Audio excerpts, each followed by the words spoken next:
pada saya, mohon izin, kalau infak kemana ibu lakukan pertama? Ya? Keluarga, siapa lagi? Halo? Baik, tahan sebentar, sudah cukup. Ya, tahan sebentar, pelan-pelan. Kalau sudah ada harta dan sudah paham Allah berikan lebih, maka keluarkan ayat-ayat terkait bimbingan harta. Selain zakat yang 8 golongan, Quran surah ke-9 ayat ke-60 itu, ada infak. Infak itu nanti ada 3. Nanti infak yang paling dasar, Quran surah kedua ayat 215. Sebelum keluar ini dulu. Bukan zakat ya, infak. Ya, bukan zakat tapi apa?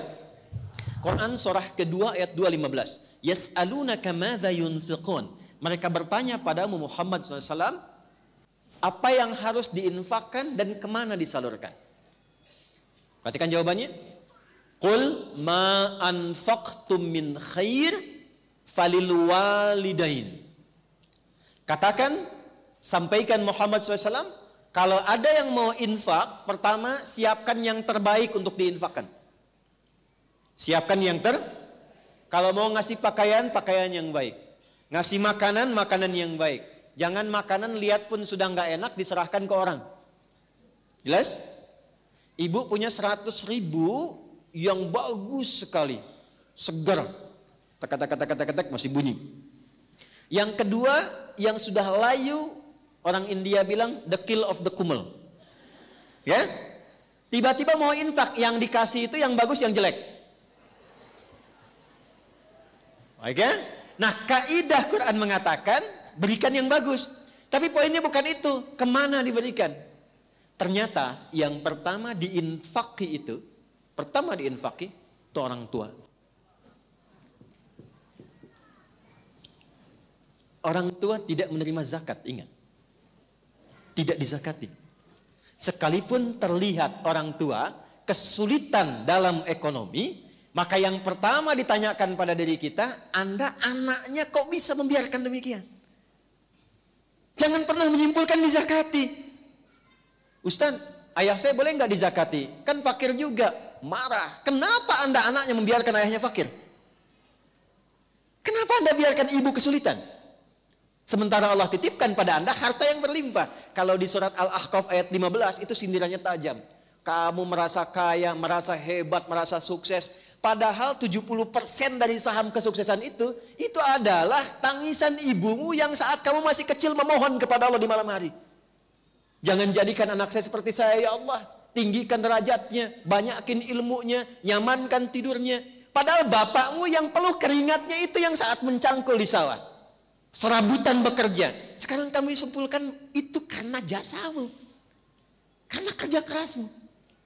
Karena itulah ketika seseorang sukses, bahkan usia 40 tahun, itu langsung dibimbing oleh Allah supaya tidak lupa dengan bagian pertama ini. Doanya langsung di Quran surah ke-46 ayat 15. Rabbi auzi'ni an ashkura ni'mataka allati an'amta alayya wa ala walidayya. Itulah sebabnya kenapa orang tua diikutkan di situ. Orang tua sudah meninggal, tidak putus infak. Ini sebentar lagi mau kurban. Boleh berkurban. Ya, di atas namakan yang telah wafat boleh.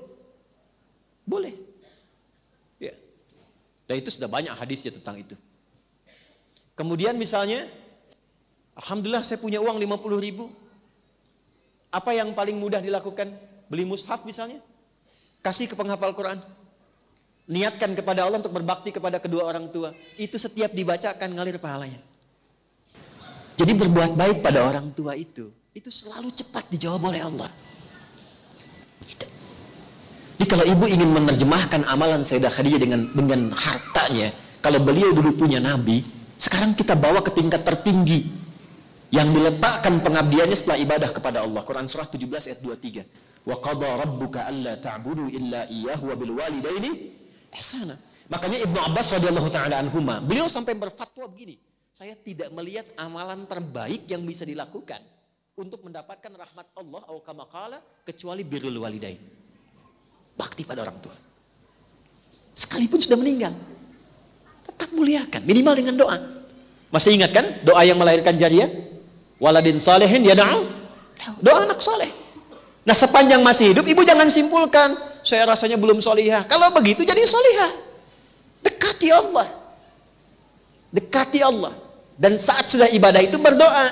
Ibadah yang sudah dilakukan setelah beramal soleh, itulah doa anak soleh. Sholat amal soleh bukan? Ya setelah sholat berdoa. Di antara doanya untuk orang tua. Baca Quran amal soleh bukan? Berapa banyak orang setelah baca Quran yang berdoa? Saya perhatikan selesai tutup aja. Ambil manfaatnya. Selesai baca berdoa. Berdoa. Demikian saat berzakat, berinfak, berdoa di situ. Walidain wal aqrabin, kerabat dekat. Betapa bagus dan saya senang berinfak keluar sampai ke luar negeri, bagus. Luar daerah, tapi jangan lupa ada kerabat terdekat. Kakak, adik, anak kakak, anak adik, sepupu. Wal yatama, anak yatim. Anak yatim itu ditekankannya pakai infak. Walaupun dia kaya, nggak apa-apa. Datangnya nggak harus bawa uang, bawa hadiah yang menyenangkan dia. Ketika dia senang, berdoa. Bukankah anak yatim itu dekat dengan perhatian Nabi? Ya kan? Anak yatim itu dekat dalam pemeliharaan Allah. Wa ammal yatima fala taqhar. Allah perhatikan dia. Jadi kita narik perhatian Allah melalui kebaikan pada anak yatim. Begitu ada harta, kunjungi.